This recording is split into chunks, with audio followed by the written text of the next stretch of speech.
I just celebrated my 48th birthday this past January. Normally, my wife of 22 years used to throw celebration parties for me on such occasions, but our marriage began to fall apart ever since she joined a co-ed baseball group, mostly consisting of men. This happened nearly a year ago, and it triggered a series of events that led to the breakdown of our marriage. My wife is 42, and at first I thought she might be going through some sort of midlife crisis. Over the years, she has gained a lot of weight, particularly during the COVID lockdown when she was working from home. Despite her dedication to home exercise and dieting, the results were not showing, and the lockdown took a toll on her emotional well-being. With our kids out of the house, it was just the two of us most of the time. I never complained. Instead, I tried to encourage her as best I could. I understood that it's part of the aging process, and I've never been in great shape myself, to be honest. She's the attractive one, the type who enjoys receiving compliments, dressing up, and going out in public. Her job in marketing makes her value her image and first impressions. When COVID restrictions began to ease up, she felt the need to join active group activities. I remember we debated which group she should join and registered on an app called Meetup, where you can find group activities in your area.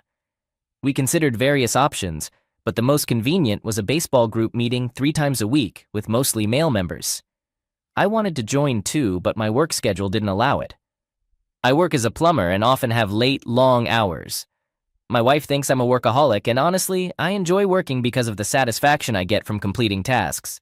I work for a friend now. I used to run my own business, but it became too hectic for me with all the responsibilities. I just wanted to work and go home, leaving others to handle the additional tasks. After my wife joined the co-ed baseball group, I remember her first game. She was so exhausted, her whole body was sore. I had to massage her feet and thighs when I got home, and she said she really enjoyed it. After a few weeks, she couldn't stop talking about a guy named Craig. She mentioned that he was the best player on the team, but was very controlling, and she disliked him. She claimed he flirted with all the women, described him as obnoxious, and a cheater who bad-mouthed his ex-wife to everyone, even though no one had ever seen her. He had been through multiple failed marriages and was known as a muscle car enthusiast. After a few more games, she began to complain that he used to smoke a lot and would invite some of the group members to smoke with him after the games. Keep in mind, this was a group of people in their 40s acting like teenagers. After about a month of my wife attending the games, she was getting back in shape, but still had issues with this guy. This time her complaint was that he not only smoked but was involved in dealing as well. He would get people hooked on the samples and turn them into his customers. So his job was distributing, selling MJ, and working as a mechanic. She mentioned that a long time ago, he was in the minor league and on the path to going pro before he had an accident while drag racing. He always had problems with substance misuse and lived a fast-paced life. I asked my wife how she knew all these personal things about him, and she said he wouldn't stop talking and bragging about everything. She explained that everyone liked him despite all of that because he was also funny, outgoing, offered to work on their cars for free, and gave out free MJ. However, she emphasized that she didn't find him amusing. I recall a night when she came home smelling like MJ. I asked why she smelled that way, and she told me that after the game, she was hanging out with some of her teammates, and they were smoking. So it made sense, right? There was no reason to doubt her. This started happening every time she returned from the game. Since she played 3 times a week, she came back home smelling like MJ. One time after the game, she took a shower and I joined her. We became intimate, and I kissed her. There was no mistaking that she had been smoking. I could taste it in her mouth. I asked her right then and there if she was smoking, and she said she tried it once because they were passing it around, and she felt it would be awkward if she didn't smoke. I lost my temper. The mood immediately changed because we have 3 kids together. A 23-year-old son, a 21-year-old daughter, and an 18-year-old son. I confronted her for being a hypocrite because she had told our children never to smoke or be influenced by peer pressure. And here she was doing exactly what she had warned them against. I inquired about how she would react if our kids emulated her behavior, succumbing to peer pressure, and her response was that I should calm down. She brushed it off as a one-time occurrence, insisting she hadn't even inhaled it. I chose not to engage in an argument or lecture her about pills use because she was the type to preach to others and discipline my children if they engaged in such behavior. I'm generally the quiet type, not fond of confrontation, and certainly not the disciplinarian in our family. It surprised me to see her acting so out of character. Something had changed within her that day. The smoking itself didn't particularly bother me. It was her hypocrisy that troubled me. I wondered who she'd picked it up from, and I found it unsettling that someone who would raise a fuss if my kids or I engaged in such activities seemed so nonchalant. She spent nearly a month complaining about this guy, emphasizing how awful he was, and then she went ahead and sampled his product. In the subsequent games, I noticed she continued to use cannabis, attempting to mask it by taking a shower, washing her sportswear, and brushing her teeth. Nevertheless, the odor lingered, but I refrained from confronting her again. I knew she would either lie or come up with some flimsy excuse, and I didn't want to broach the topic. I was secretly relieved because I had something to hold over her head in case she resorted to her usual self-righteous behavior. Thanksgiving was approaching, and my 3 children came to visit. My wife was conspicuously absent, which was unusual because she typically prepared the Thanksgiving meal and hosted a big party with friends and family, cooking more than we could possibly eat. But this time, she was gone all day. When she returned, I asked her where she'd been, and she claimed she'd been visiting friends. When I probed further, she said she'd had car trouble, so she took her car to Craig to fix it. I questioned why she hadn't informed us, especially since it was Thanksgiving. Her response seemed insufficient to me. I asked her what was going on, as she was aware that Thanksgiving was approaching, and her priority should have been spending time with the family, not fixing her car. I pointed out that most people spend the holiday with their families. She insisted she'd already told our daughter she'd be late, and that our daughter should prepare the Thanksgiving meal. Even our children noticed the change in her behavior. They thought we were having marital problems because they believed we were arguing a lot, which was why their mom was offering all these excuses and failing to prepare for Thanksgiving as she usually did. On Thanksgiving Day, my daughter couldn't manage everything by herself. My wife claimed she was sick and retired to bed after returning from the supposed mechanic trip to fix her car. For the first time in a long while, I had to take my wife and kids to a restaurant on Thanksgiving. My wife was in bed, and I had to convince her to come to the restaurant with us. She wanted me to tell the kids that she was sick, but I insisted she should tell them herself. I didn't want to have to explain to my kids that their mom had been making new friends, smoking a lot, and slacking. I was always at work, and I couldn't monitor her every move. At that point, the idea that she might be having an affair hadn't crossed my mind. My daughter entered the room and noticed that something was off with her mom's behavior. Concerned, she came to her senses and realized she was acting unusually. She finally got up and started pretending like everything was okay. When we were at the restaurant, my kids noticed that she wasn't herself. She was making awkward jokes and seemed disconnected, as if she didn't want to be there but was forced to. After leaving the restaurant, my daughter jokingly asked me what I'd done to her mom because she was acting unlike herself. She also observed that my wife had lost a lot of weight and wondered if her behavior was related to her extreme weight loss. I decided to be honest with my daughter. I told her that her mom had joined a baseball team, made some new, unusual friends, and had started using pills with them. This had been going on for the past 4 months since she joined the baseball team. My daughter thought it was a joke because my wife's actions were completely out of character. After Thanksgiving, my kids left and I talked to my wife about the need for change. I told her she couldn't continue acting like a college girl. At this point, it still hadn't crossed my mind that she might be having an affair. I had trusted her so much that I couldn't imagine her doing such a thing to me. The real trouble started when I noticed that our shared bank account, used to pay recurring bills like groceries, utilities, etc., was overdrawn. I received a notification on my phone that $1,200 had been withdrawn from the account.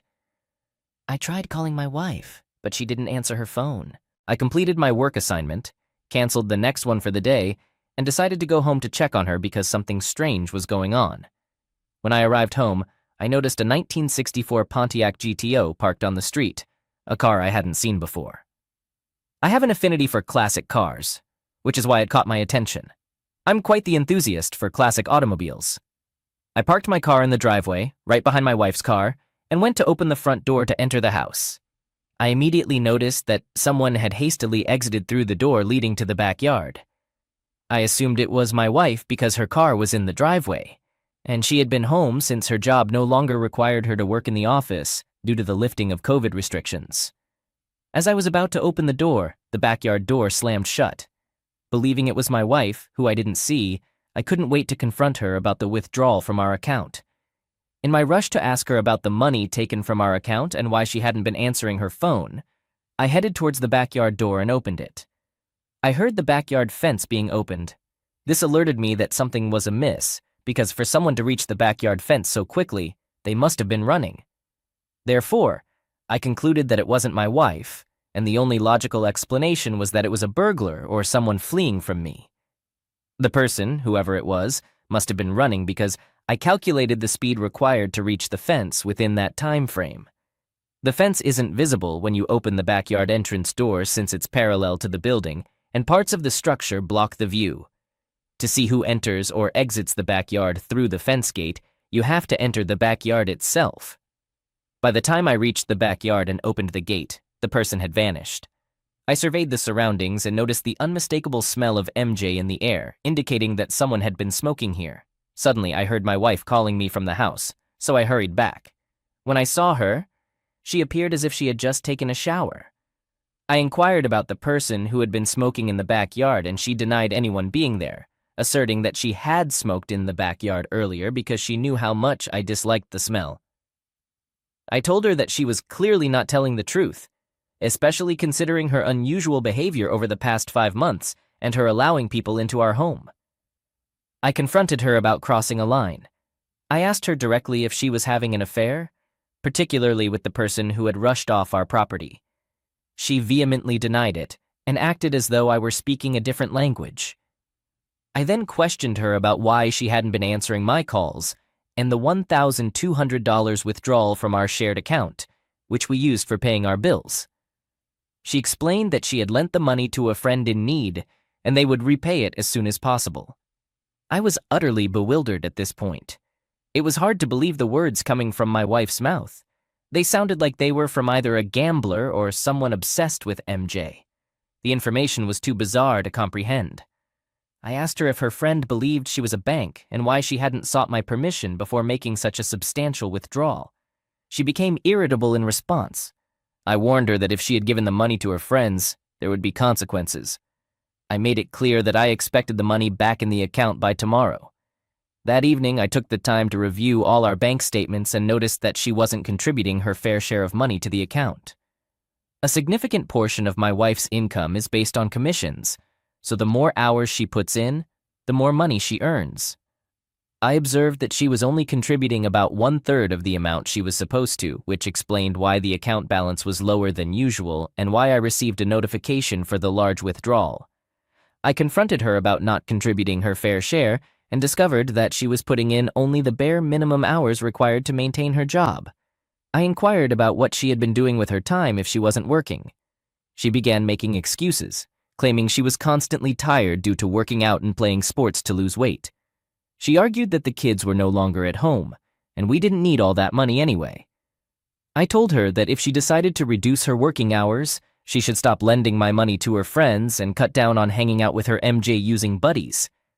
I also insisted that she quit playing that sport. I gave her an ultimatum.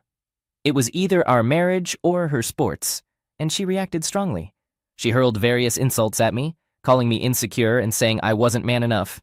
I informed her that if she continued to play, we might have to end our 22-year-long marriage. She became furious that I would even consider ending the marriage over something seemingly trivial. She suggested that I should talk to someone because she believed I was being emotional and acting immature. I told her that she wasn't the same person I had married, that she had changed overnight since starting this baseball game and hanging out with her new friends. Despite being home all day, she no longer took care of household chores and cooking as she used to. She was barely working and appeared to be indulging in recreational activities like a college dropout. She accused me of being jealous of her improving appearance and life, implying she might consider my offer, and then she angrily left the room. We had an intense argument throughout that night, and I ended up sleeping on the couch. The following day, she refused to speak to me or cook for me, hoping that I would apologize and allow her to continue her negative behavior, completely disregarding the unexplained withdrawal from my account. We didn't exchange words that day. The next day happened to be one of her baseball game days. Before I left for work, she attempted to grab my attention to see if I was serious about pursuing a divorce if she played her game. As I was getting ready for work, she walked past me and loudly declared that she would do as she pleased, asserting that I couldn't interfere with her happiness. I remained silent, got dressed, and left the house. In the afternoon, I contacted a divorce lawyer to prepare a separation agreement. My intention was to shock my wife, hoping that she would realize the potential loss of her family due to her actions. Whether you might call it a midlife crisis or menopause, I believed that serving her divorce papers might jolt her out of it. The lawyer drafted a legal separation document, and I picked it up after work. When I returned home, my wife was not there, and I wasn't sure where she had gone. When she finally came home, I noticed she wasn't dressed for a baseball game. My plan was to serve her with the divorce papers to emphasize that I was serious, with the hope that she wouldn't sign them. Despite the challenges she had put me through, I still loved my wife and didn't want to lose her. My goal was for her to realize that she might end up divorced and without anyone to support her. She entered through the front door and I was waiting in the living room. As she passed by me, she continued to give me the silent treatment, heading to the kitchen to prepare food for herself. I left the couch to retrieve the divorce papers. She was still in the kitchen when I handed her the papers to sign. The expression of shock on her face with wide open eyes and mouth caught me off guard. I hadn't expected her next move. She pushed me and threw the divorce papers at my face, expressing disbelief that I would follow through with this. She left the kitchen in tears, exclaiming that she couldn't believe I was taking these steps. She ran upstairs to the master bedroom, crying, and lamented that I had initiated the divorce proceedings even though she hadn't gone to the baseball game. I found myself in the kitchen, the divorce papers scattered across the floor, but I couldn't help but smile because everything had gone according to plan. Collecting the papers, I placed them back in the folder, thinking that perhaps this had given her the shock she needed. Later that night, I received a call from my daughter who asked me why I was divorcing her mom over a baseball game. It turned out that my wife had complained to our daughter about me. At that moment, I knew I had already succeeded. Knowing my wife, I was aware that she was too embarrassed to beg herself, so she was trying to use our daughter as an intermediary. I explained to my daughter that she had visited us during Thanksgiving and had seen her mother's condition and her strange behavior. I didn't explicitly mention my suspicion of my wife having an affair, but interestingly, my daughter remarked that it didn't seem like she was having an affair and encouraged me to work through this challenging period with her. We spent over an hour on the phone. The following day, before heading to work, my wife surprised me by preparing breakfast and lunch for the first time in about 6 months. She apologized for everything she had put me through and assured me that she would start behaving correctly. She claimed she had done some introspection and realized her wrongs. I told her I would give her a month to get her act together, and if she continued to smoke and hang out with her friends, then I would have no choice but to proceed with the divorce. I also reminded her that the money needed to be repaid to my account, and she agreed. We made amends and I left for work. Update. The following day, when I returned home, my wife and I had another conversation. She confided in me, explaining that she's been under a great deal of stress due to how COVID has impacted her job, coupled with my heavy work schedule. She admitted that she had been seeking an escape.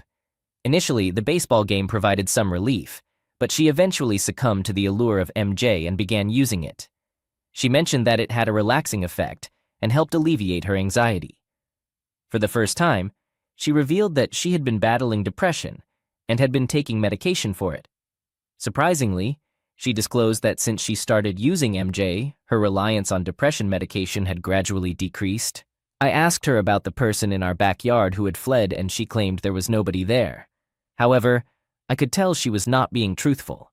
Regarding the money withdrawal, she apologized and asked me not to be offended, explaining that it might take her a while to replace the money because she used it to buy MJ.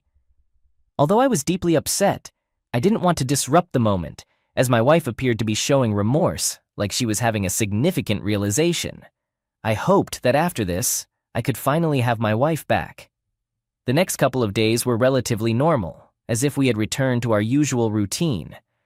I came to terms with the fact that her smoking might not cease since she claimed it helped with her anxiety and depression. I assured her that I wasn't overly concerned about her smoking. My main worry was the people she purchased it from, as those who deal with such substances are often questionable characters. Since my state doesn't permit MJ, she continued to smoke in secret, trying to conceal it from me as much as possible. I opted not to confront her to avoid a conflict. which inadvertently made her think she was adept at hiding it. She began picking up extra hours at work and contributed slightly more to our shared account, although not to the extent she had before. I was responsible for the mortgage, the largest bill, and our shared account was intended to cover various expenses.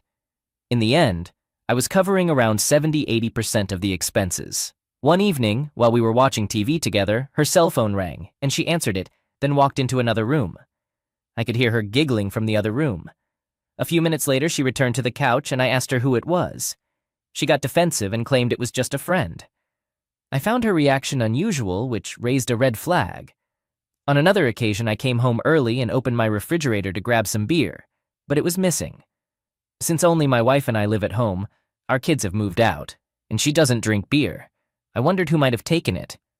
I considered the possibility that she had cleared some space in the refrigerator, but it didn't seem likely. This led me to suspect that my wife might be inviting someone over without being entirely honest with me. Christmas came and went, and my kids noticed that my wife was behaving better than she had during Thanksgiving, but I had a feeling she was just putting on an act. In January, she began reverting to her old ways, smoking excessively, sleeping throughout the day, and working less. When my birthday came, she didn't throw me a surprise party, buy me a gift, or want to go out for dinner to celebrate. My kids called to wish me a happy birthday. I reminded her that she had forgotten my birthday, and she was surprised she had forgotten. I told her that she was smoking too much, and it seemed to be affecting her memory. She explained she had marked it on her calendar, but had forgotten and apologized to me. I first encountered the Ring doorbell at one of my clients' houses, and we communicated through it. I hadn't known about the Ring before, but I thought it was great that it allowed you to see who was at your front door in real time, and it connected to your phone. In the back of my mind, I considered using it to monitor my wife, observing what she did throughout the day and who she was inviting into our home. So I purchased the Ring doorbell and installed it in our house. Initially, when I installed the camera, my wife didn't pay it much attention. She knew I'd always been a gadget guy and considered it just one of my many useless gadgets, as she often called them. The Ring doorbell was connected to my Wi-Fi, so I received notifications when someone was at our door, and it recorded videos in the cloud that I could access at any time. On the first day after installation, while I was at work, I received a motion-activated video recording notification from the Ring. I was busy and didn't have a chance to check my phone for at least an hour. When I finally checked the Ring notification, I saw a man at our front door. He didn't even have to knock. My wife was already there, waiting for him. She opened the door and welcomed him inside. It was clear that she knew him. The thought racing through my mind at that moment was that this could be the same guy who had dashed through my backyard, the one who'd been helping himself to my beer in my absence. Maybe this was Craig, the person supplying MJ to my wife, or even the man she might be having an affair with. I quickly checked the real-time camera feed, and it appeared the man was still inside my house and hadn't left. I was 30 minutes away from home and hadn't even completed my current assignment. I informed the client that I needed to return and sped home as fast as I could. The man had been in my house for over an hour, and I monitored the Ring camera on my phone as I drove. The video feed wasn't very reliable while driving. It kept freezing, so I decided to focus on the road instead, making my way home as quickly as possible to catch him inside my house. I felt my anger and anxiety building up. Upon arriving home, I only saw my wife's car in the driveway. I rushed inside, heading straight to the master bedroom. The room was empty, the bed was disheveled, and the air felt stuffy. I couldn't tell if it was from my wife's shower or just the stagnant air. My wife was nowhere to be found in the bedroom, nor was the man. I checked the closet and under the bed. At that moment, I heard the backyard door open, so I hurried downstairs to see who it might be, thinking the guy might be trying to escape as he had before. As I was halfway down the stairs, my wife emerged from her home office, located downstairs near the kitchen. She had a shocked expression, eyes wide open as if she'd seen a ghost. I noticed she was wearing only a white robe, and she told me that I'd startled her, asking why I was home early and why I seemed so anxious. I had to collect myself, not wanting to give any indication that I suspected a man had just been in my house, possibly involved with my wife, and that I'd narrowly missed catching them in the act. It started to sink in that I'd just missed them. I decided there was no need to confront her, as I knew she would deny everything, even if I showed her the Ring footage of him entering the house. Instead, I thought it best to wait and catch them in the act. From the look in her eyes, I could tell she suspected something was amiss, but couldn't figure out how I knew or why I wasn't confronting her. I came up with a random excuse, pretending to be searching for a tool, a Makita cordless metal hole punch, although she had no idea what that was. I wanted to act as if everything was normal, while I could sense her trying to read my reactions. I descended into the basement, grabbed a random tool, and returned to the main part of the house. She was still standing there, almost like she was in a state of shock and couldn't move. I approached her and gave her a kiss on the cheek, as I typically do when leaving the house. Even as I got closer to her, it was evident that she had been smoking not too long ago. I pulled back from her as if everything was normal, inquired why she was acting strangely and if she was okay. She replied with a yes and escorted me to the door. As I walked toward the driveway, I couldn't help but wonder how this guy managed to be with my wife and escape right under my nose. I believed this might have been the second time he had been with her, and I had narrowly missed catching him. I considered the possibility that he might still be hiding inside the house. I decided to check the ring footage to see if he had already left. My wife was still at the door when I reached my car, just staring at me. I tried to act as normal as possible, but once I got into my work van, I felt paralyzed. I knew she was watching me from the partially open door, so I sat in my car pretending to look at my paperwork while checking my phone to confirm whether he had left the house. Indeed, he had left before I arrived home. I had just missed him again. As I sat there reviewing the ring footage, my cell phone rang, and it was my friend, the person I worked for, asking why I left the client's place without completing the job, as the client was complaining. I was working on a bathroom renovation for the client and contemplated calling off the job for the day, but I knew it would be a hassle for another plumber to pick up where I'd left off.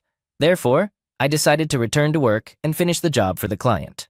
I found it difficult to concentrate at work, although my plumbing skills were second nature to me. My mind kept returning to the bewildering idea that my wife was willing to throw away 22 years of marriage for a MJ cellar and some recreational time. I couldn't fathom how she transformed from a well-mannered wife with strict traditional values into a frequent MJ user, despite her promises to quit. After finishing my work that day, I couldn't bear going home, so I sat in my van, contemplating my next steps. I decided to visit a local bar, despite not being a heavy drinker, just to be around people. At the bar, I ordered some beer and sat on a bar stool deep in thought. I came up with the idea of purchasing a video recorder and a GPS device to install in my wife's car, allowing me to monitor her movements. I went to a nearby electronics store, but couldn't find a reputable GPS or hidden camera. I ended up using my phone to order one online, but I did manage to buy 2 voice-activated recorders, intending to place them in my bedroom and my wife's home office. When I returned home, my wife had prepared my favorite meal, something she used to do in the past, especially when she felt guilty about something. I remained composed and pretended that everything was normal. After a while, I went upstairs to take a shower and join her for dinner. I even remarked that it was unusual for her to be making dinner, and she tried to insist that she always did. We both chuckled it off. I made an effort to conceal my pain and resentment towards my wife. However, after dinner, I could no longer contain my emotions, and I felt the urge to confront her. Instead, I decided to take the dog for a walk. I told my wife that I was going out for a walk. Walking the dog helped clear my mind. I considered calling my daughter to inform her about her mom's affair, but decided against it, not wanting to involve her, fearing she might jeopardize my plans to catch my wife red-handed. I was seeking more evidence. Although I already had some, I wanted to confirm that I wasn't imagining things. I had seen her affair partner on my ring camera, a brown-haired, tall, skinny guy. I knew his face and could pick him out of a lineup. I just wanted to see how deep this situation went. When I returned home, my wife was already asleep. I didn't feel comfortable sleeping in the same bed where she might have been with her dealer affair partner just hours ago. Sleeping in the guest room would arouse suspicion, so I decided to endure my discomfort and sleep next to her. That night, I struggled to sleep, woke up in the middle of the night, and installed the voice-activated recorder in her office and our bedroom. The following morning, she woke up before me and prepared breakfast as if nothing had happened. It was easier for me to pretend this time compared to the previous day. At work that day, I couldn't resist checking my ring camera regularly, even though I had set up notifications for any motion detected. My wife only left the house to go grocery shopping, as she had called me to let me know and returned with bags. The second and third days were uneventful. She rarely left the house, and I began to wonder if something was amiss or if she had caught on to my ring camera surveillance. So, on the evening of the third day after I had spotted the stranger at my door, I retrieved the voice-activated recorder, went to my car, and started listening to the recorded conversations. It became evident that my wife had been spending hours on the phone with this man named Craig, who was a part of her baseball group. From their conversation, it seemed like my wife was no longer attending the games, but she had developed a close relationship with him. He was asking when he could come over, but my wife expressed concern that I had unexpectedly shown up at home one time, making her apprehensive about being intimate at our house.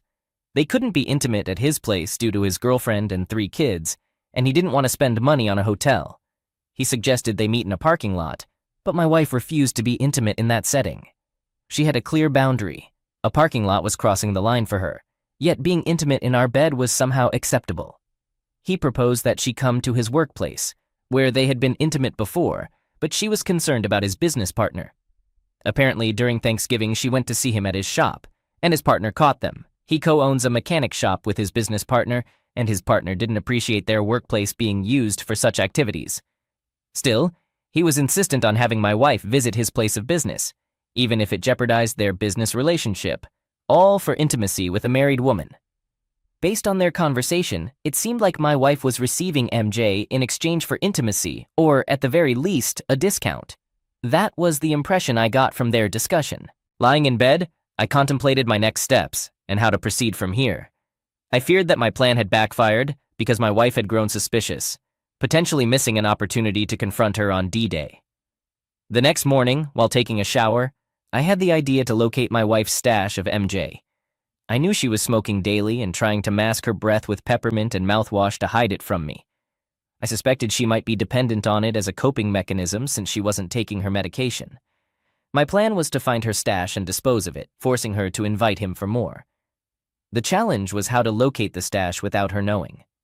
She was home all day, only leaving the house for a couple of hours. It seemed I might have to thoroughly search the house to find it.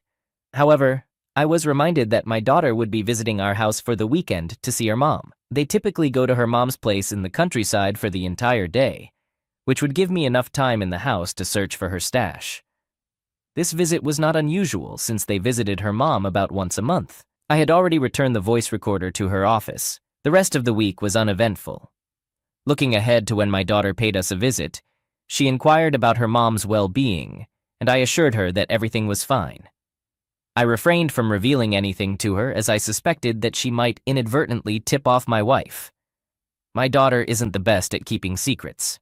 On Friday, the GPS and hidden camera I had ordered arrived. On Saturday morning, my wife and daughter set out to visit my wife's mother. With them out of the house, I took the opportunity to listen to the voice-activated recorder in my wife's office. It confirmed my suspicions about the guy involved in her life, indicating he was a dealer, possibly dealing with more than just MJ. However, I couldn't determine if my wife was using anything more than cannabis. I also learned from the recordings that the guy used to play for a minor league and was on the path to going pro until he had an accident, which led to an obsession to painkillers. This was his downfall. In contrast, my wife didn't have any known traumatic experiences, so it baffled me why she was drawn to such a person and started using MJ. Her upbringing had been fairly normal, and her recent revelation about depression caught me off guard. Perhaps it stemmed from the prolonged time she spent at home, potentially leading to weight gain. My wife retained her suspicions that I had discovered her affair, but when questioned about how she knew, she claimed ignorance regarding my sources.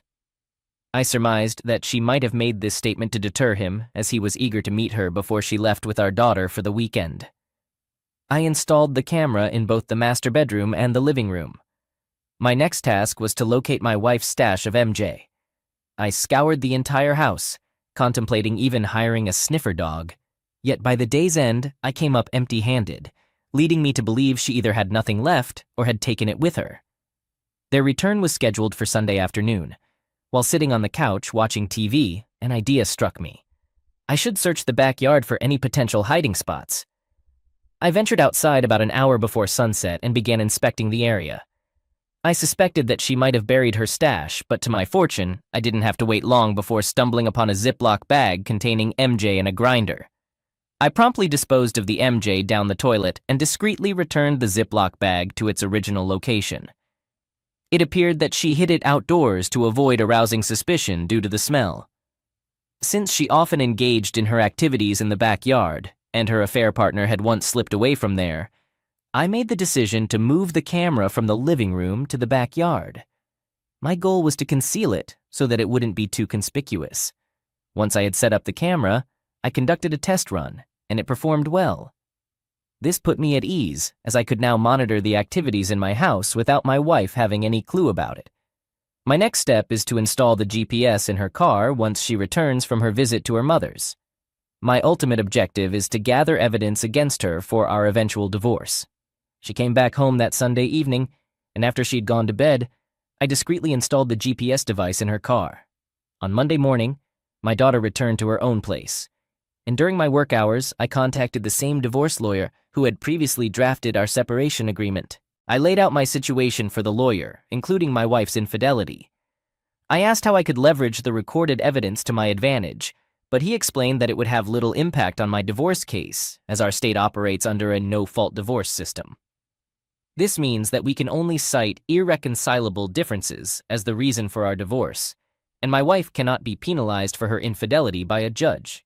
The lawyer assured me that the divorce paperwork would be ready the following day.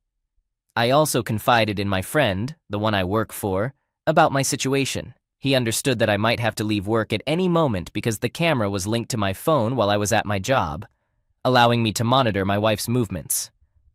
On that particular day, I observed my wife in the backyard searching for her MJ. She appeared quite frustrated, but eventually returned inside the house. I had my phone on standby, ready to be alerted if she invited him over again. However, instead of that, she got into her car and drove away. Since I had the GPS installed in her car, I could track her location. She drove to an unfamiliar place and stayed there for about 30 minutes before returning home. I marked the location for further investigation to find out where she had gone. I felt a bit disappointed that things didn't unfold as I had originally planned, but at least with the GPS in her car, I had some insight into her activities. When she came back home, she headed to the backyard, lit up some MJ, and concealed the rest in the same spot. This confirmed my suspicion that she'd gone to meet him to obtain more. Update. One thing I forgot to mention is that once I discovered her infidelity, I promptly went for an STD test, and fortunately, the results came back negative. Since catching her affair partner on my Ring camera, I haven't had any intimacy with my wife. Historically, I've been the one initiating it in our relationship, so she hasn't actively sought it from me. Moreover, she's already romantically involved with her affair partner, and I strongly suspect that during her recent visit to him, they most likely had a physical relationship. There was no other reason for her to spend 30 minutes at that location. After work, I managed to trace the area she had visited and discovered that it was a mechanic shop. To my surprise, I spotted the unmistakable 1964 Pontiac GTO. The same car I had seen on my street on the day I almost caught someone fleeing from my backyard. I felt an intense anger knowing that this guy had been inside my house. I felt disrespected and had an urge to confront him right then and there, but I had to talk myself out of it. It's unsettling to think that he was so familiar with my backyard, suggesting he may have been there before. I parked my work van a few blocks away from his shop to observe it for a stakeout. It was getting late, but I remained there until I noticed him emerging from the shop with another friend. They had closed the garage doors of their shop and were standing in front, presumably smoking. I couldn't be certain if they were smoking cigarettes or MJ, as I was too far away to discern. I should have been on my way home, but I couldn't resist waiting and watching them. Deep down, I was comparing myself to him and questioning why my wife had chosen him over me, why she had opted to betray me with him. Something about his life excited her, something I couldn't replicate. Maybe she had grown weary of pretending to be a good person and had decided to reveal her true nature. After they finished smoking, he got into his car and drove off. I saw this as my opportunity to follow him and discover where he lived. He had already been to my house multiple times, engaged with my wife, so it seemed only fair that I should know where he lives, in the hope of disrupting his relationship with his girlfriend. Eventually, I want to hurt this man. Dark thoughts swirled in my mind. I had a concealed hand tool, a Springfield Hellcat, in my car. I thought about driving up to him and destoy him there, However, I realized that I'd probably become the prime suspect if they discovered he had been with my wife. He drove his car to a restaurant and picked up a woman. Initially, I assumed that the woman was his girlfriend, so I took some pictures with my phone. The pictures weren't very clear due to the fading light, but I parked on the street to remain inconspicuous. He collected the female passenger, and I trailed behind him. They arrived at an apartment building with street parking, and I could discern from their body language that she wasn't his girlfriend. Their behavior indicated a strong attraction, as they couldn't keep their hands off each other while entering the apartment. My suspicion grew that she might be another one of the women he was involved with romantically. I pondered whether to wait for him to exit so I could follow him and uncover his residence. Yet, with no certainty of when he would leave, I opted to capture a picture of his license plate number and returned home for the day. Now I knew that this man wasn't just a dealer but also a womanizer, with my wife being one of the women he was engaged with. The following days were exceedingly disheartening, and it became increasingly challenging to share a room with her. I was losing hope and contemplating ending it all, proceeding with the divorce so we could go our separate ways. I feared that sooner or later she would decipher the purpose of the Ring doorbell, discover the voice-activated recorder, or detect the hidden camera I was using to spy on her. It was a monotonous week, observing her conversing with her affair partner and watching her on camera, smoking in the backyard at least twice a day. I estimated that it might take her 3-4 weeks to deplete her MJ stash, and I didn't want to wait that long. I couldn't endure living in the same house with her for such an extended period, knowing she was involved with another man. I wanted to bring this situation to a conclusion. So when she went to bed, I ventured into the backyard with my flashlight and excavated her bag of MJ. I noticed that it also contained a blend of tobacco and MJ. In any case, I removed more than half of the contents, returned the rest, and then retired to bed. Update. After I left for work one morning, I observed her on camera smoking. I'm unsure if she noticed the reduction in the stash. Skipping ahead 3 days, I've been gathering all my documents in order. Besides the shared account, which doesn't hold substantial funds, and the house, which has already been paid off, there's nothing else that requires division except for our retirement savings. She has approximately $45,000 in her 401k, whereas I have around $870,000 in my Roth account. I anticipate that she will try to claim a share of my Roth account. According to my lawyer, a portion of my retirement savings will need to be allocated to her due to the duration of our marriage. However, she is unaware of the exact amount in my Roth account, since she has always been passive about retirement planning. I was the one responsible for financial planning and earning money, while her role was primarily focused on spending. I even had to persuade her to open a 401k account 9 years ago, and she made minimal contributions. The bulk of the savings is essentially free money, and she hasn't taken advantage of it. Her tendency has been to rely on me, all the while complaining that I work excessively or don't take enough time off. In reality, our plan was to retire early, motivating my hard work and dedication. Now that our children are grown, we intended to relocate to South America and spend the rest of our lives happily. However, it seems she prematurely checked out of our marriage and is now engaging in an affair. She is poised to take half of the work and effort I've invested over the years. My attorney mentioned that typically, the longer the marriage, the more likely it is that retirement accounts will be divided fairly equally. I cannot allow this to happen. My hard-earned assets cannot go to waste. I upheld my end of the deal, remaining a loyal and caring husband, providing for my family, and working diligently to ensure her happiness. Despite my efforts, she decided to engage in a romantic relationship with another man.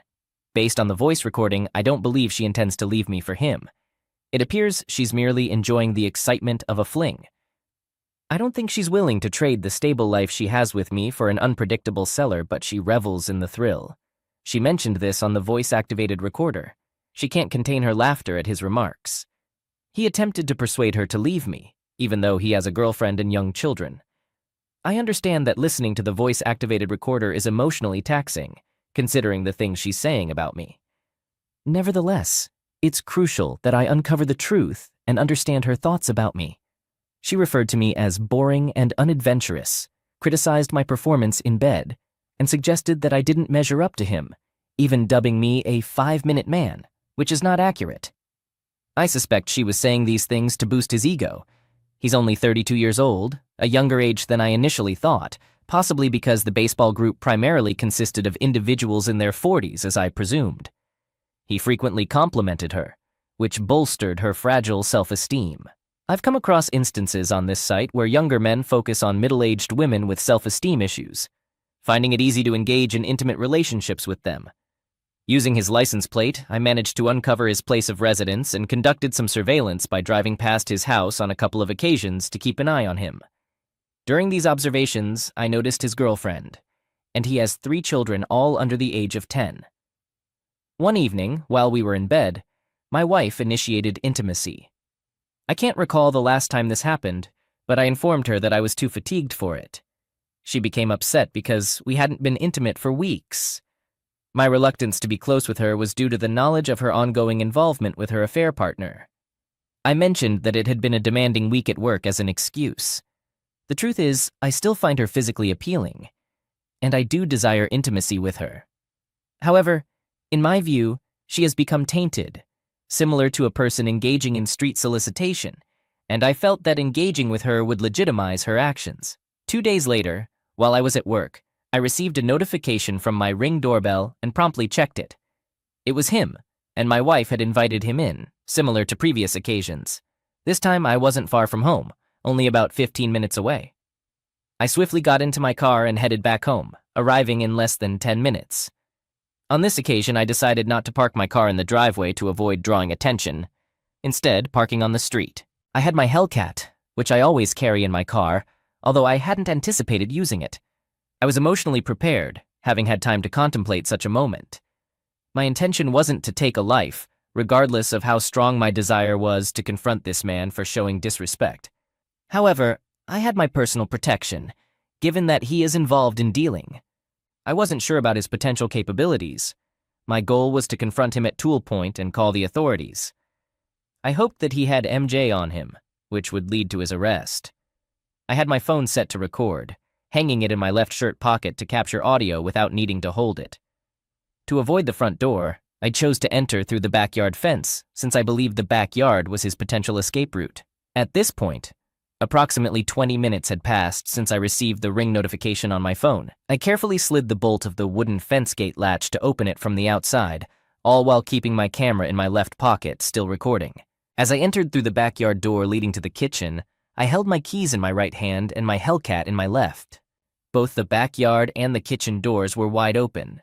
There, in my living room, I found my wife and the person she was involved with, both unclothed, engaging in an intimate act on the living room couch. Due to the open floor plan, I could see the living room from my vantage point in the kitchen. I dropped my keys on the floor to free up both of my hands to hold my Hellcat. They were both taken aback upon seeing me. Without hesitation, I began giving them commands to lie down on the floor or face dire consequences. They complied, with the man quickly getting on the floor. He was partially dressed, attempting to put on his pants before I ordered him to stop. While he was lying on the ground, my wife, who was now wearing a robe, tried to de-escalate the situation by saying, "I'm sorry, it's not what it seems." I made sure my left pocket camera was still recording because my left arm had partially obstructed the view. I continued to point my Hellcat at the affair partner, cursing at him. My wife, now wearing a robe, slowly attempted to rise. I allowed her to, as I was focused on the affair partner, and I ordered her to join him and stay flat on the ground. This action made it clear to her that I was serious, and she promptly obeyed. Later, I reviewed the recorded footage to gather these details, as my adrenaline had been running high. I knew I needed to establish control of the situation before contacting the police.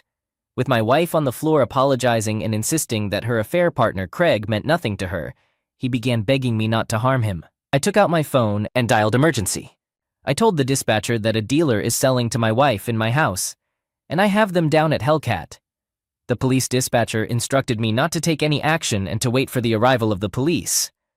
After ending the call with the dispatcher, I instructed Craig to stretch both his hands forward while lying down and pleaded with him not to give me a reason to use force. My wife remained on the floor, pleading with me. I walked over to the front door and swung it wide open, making it easy for the police to enter when they arrived. I noticed a bag of MJ on the living room table. Although it wasn't a substantial amount, I hoped it would be sufficient for the police to arrest him. I waited for what felt like an eternity, about 5 minutes. At this point, I was tired of keeping both of them terrified, all the while recording the entire incident. So I decided to FaceTime my daughter, despite my wife's pleas to refrain from doing so. My daughter witnessed her mother lying there with her semi-naked affair partner. I explained the situation to her, and she began to cry, unable to believe what she was seeing. My wife felt embarrassed. Her head hung low.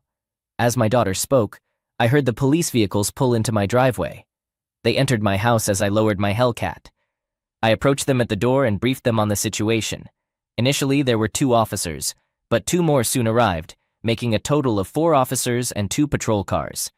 The first officers detained him for the MJ in the living room. He attempted to shift the blame onto my wife, claiming it was her MJ, not his. It was quite amusing to watch them both accusing each other of ownership, effectively incriminating themselves. My wife tried to deny it was hers, insisting it belonged to him, but he admitted to selling it to her, effectively relinquishing ownership. In retrospect, I probably should have told the police it was my wife's, and you'll understand why later on. The police couldn't determine ownership definitively, so they detained both of them. Now, there were 3 patrol cars parked in front of my house. They placed my wife in one of the patrol cars, allowing her to put on her clothing while she still had her robe on. It was an embarrassing moment since all the police officers, who were male, saw my wife partially unclothed. I felt somewhat uncomfortable about it, but I had to remind myself that she was now a matter of public record due to her involvement with these unsavory individuals. Upon weighing the MJ, they found it to be around 4 ounces, which is close to being a state jail felony. However, one of the officers later told me privately that the judge might reduce the charge to a Class A misdemeanor possession if it was determined to be my wife's. By now, I wanted the police to take severe action against her affair partner. The cops escorted him to his car to search for more MJ, but he refused, stating they needed a warrant to do so. The cop replied that they had probable cause to believe the car contained evidence of criminal activities, since he had already admitted earlier to giving the MJ to my wife, essentially acknowledging his intention to distribute or sell it. It seemed as if all the police in my city had nothing else to do because more officers arrived. You would think a major pills bust was unfolding. Even the K-9 unit joined the scene, making it clear they were determined to throw the book at this guy. Due to his prior criminal record, they were handling this case with significant force, attempting to secure a lengthy sentence for him. After their search, they found approximately 4 pounds of MJ in his possession, enough for a state jail felony. This offense carries a mandatory minimum sentence of 180 days imprisonment, a maximum of 2 years imprisonment, and a fine not exceeding $10,000. The evidence appeared solid, although the length of his prior offenses was uncertain. But it's likely he would face up to 2 years in prison. I'm not sure if an affair with another man's wife is worth all that trouble, but he chose the wrong person's wife to become involved with. They later charged him with the MJ found in my house and released my wife. He was arrested and taken away, while his friend later came to retrieve his car. I also informed the police that I wanted him charged with trespassing, but they explained that he couldn't be charged with trespassing because infidelity isn't a crime, and he was invited by my wife. They mentioned that they might need me to come to the police station to provide additional statements, even though I had already given my statement. Once my wife was released from the police car, she rushed into the bedroom and locked herself in. My daughter called me, revealing that my wife had been trying to contact her, but she refused to answer. She asked me what had happened, and I shared the whole story. She was in tears the entire time, and although I felt bad for live streaming the situation with my wife and her affair partner, it wasn't my fault. My wife had put us in this predicament, and I wasn't the only one who should be experiencing the consequences. My daughter inquired about the next steps, and I explained that I had already contacted and hired a real estate agent, and we would be selling the house. I also mentioned that I had found a divorce lawyer, and the divorce agreement had already been prepared. All that remained was to serve her with it. My daughter told me she would visit us next week. After our conversation, I knew it would be difficult for her, as she is very close to her mother. In the evening, I had mixed emotions about the entire situation, and my wife remained in the room. I felt a deep sense of sadness as our 22 years of marriage seemed to go down the drain.